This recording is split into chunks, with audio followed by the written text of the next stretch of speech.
İndi isə artıq sözü uzatmadan verək Mürşid müəllimə. Mürşid müəllim məsələ Sherlock Holmesun Göy Yaqut əsəri haqqında danışacaq. Sabahınız xeyir olsun Mürşid müəllim. Sabahınız xeyir olsun Mürşid müəllim. Salam, sabahınız xeyir olsun. Təşəkkür edirəm Ayşə xanım, Firuz bəy. İlk olaraq bu idman rubrikasında gözəl fikirlər səslədi. Mən Firuz bəylə həmrəyliyimi bildirmək istəyirəm bu Braziliya karnavalı haqqında. Və indi isə keçək bizim kitaba. Əlbəttə ki, Sir Arthur Conan Doyle, onun möhtəşəm, dünyaca məşhur xəfiyyəsi Sherlock Holmes. Və bugünkü kitab isə onun hekayələrindəndir, macəralarındandır, Göy Yaqut. Doğrudan da çox maraqlıdır ki, Sherlock Holmes obrazı illər əvvəl, 100 ildən çox il əvvəl yazılsa da indiyə qədər sevilir, bəyənilir, oxunur. Bəs bu obrazı Arthur Conan Doyle necə yaradıb? Mən ondan danışmaq istəyirəm. İlk olaraq soyad. Holmes soyadı o zamanlar İngiltərədə ən populyar soyadı idi və ona görə müəllif bu soyadı götürüb. O ki, qaldı ada. İlk olaraq variantlardan Sherrington və yaxud Sherringford hətta adları var. Təsəvvür edin, biz hamımızın tanıdığı Sherlock Holmes əgər adı qalsaydı, olacaqdı Sherringford Holmes. Və bir qeyri-adi məqam da var ki, əslində bu Sherlock bu İngiltərədə daha çox soyaddır, nəinki ad. Amma Arthur Conan Doyle Sherlock soyadını ad kimi istifadə edib və o zamanların kriminal xronikasında Scotland Yardda məşhur bir inspektor vardı, William Sherlock. Onun haqqında çoxlu məlumatlar verirdilər, xəbərlər verirdilər və deyilənlərə görə həmin Arthur Conan Doyle o adı oradan götürüb mənimsəyib. Bəs obraz özü hardan gəlir? Prototipi kimdir? Bir çox ekspertlər qeyd edirlər ki, Edinburgh Universitetində bir professor vardı, Joseph Bell. Çox qeyri-adi insan idi. Çünki o insana baxanda, adama baxanda hər xırda detala fikri verirdi və onun haqqında bir fikir yürüdürdü. Təsəvvür edirsiniz, bu qıraqdan çox qeyri-adi gəlir ki, ən xırda detallardan orada deməli insan haqqında bir təsəvvür yaradırdı. Lakin Sherlock Holmesun öz anasına yazdığı məktubda belə bir cümlələr var ki, əgər Sherlock Holmes varsa, o mənim özümdür. Oxucuları bəzən sual düşündürür ki, bəs bu qədər qeyri-adi istedada, bacarığa malik olan Sherlock Holmes nə üçün birbaşa da polisdə işləməyib? Onun da bir neçə əsasları var, bir neçə izahı var.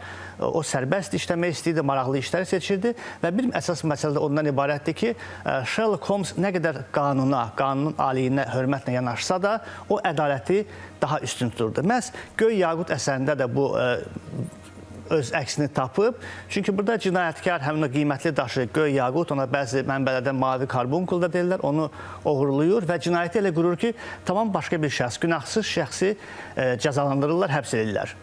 Və əsas məsələ həmin o daşı oğurlamaq deyildi, gizlətməkdir. Bəli, sualdan gördüyün kimi onu qazın içində gizlədir ki, heç kim tapmasın. Amma təsadüfdən qazlar oxşar olur, dəyişik düşür və gəlib düşür elə Sherlock Holmesun öz əlinə. Sherlock Holmes əlbəttə ki, öz deduktiv üsulu ilə, məntiqlə araşdırır və cinayətkarı tapır.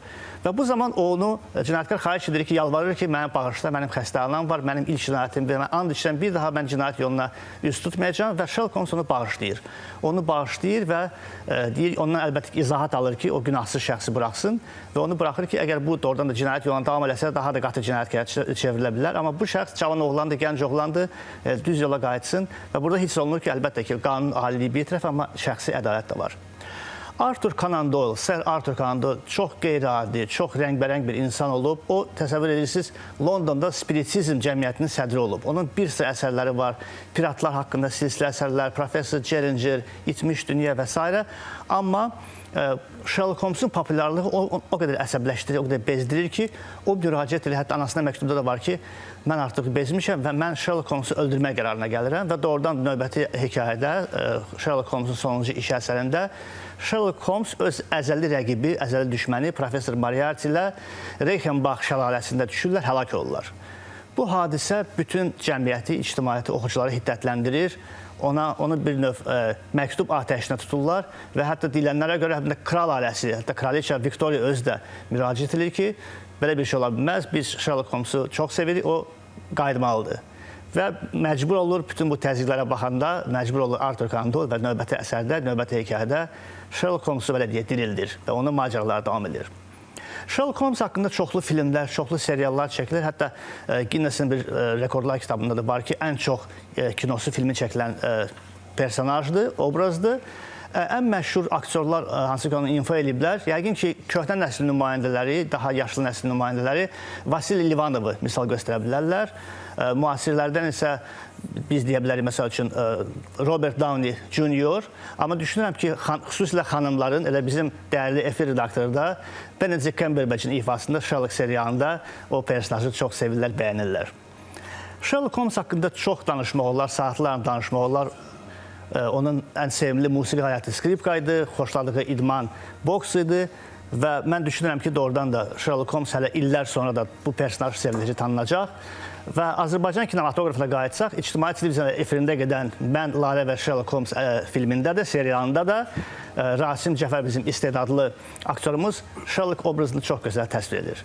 Bu günlük bu qədər. Sözü ötürəm bizim dəyərli aparıcılarımıza. Təşəkkür eləyirik Mürşid müəllim. Mən xüsusi təşəkkür eləyirəm həm həmrəyliyə görə, həm də bugün bu oxumağa dəyərli danışdığımız kitaba görə. Çox sağ olun, minnətdarıq.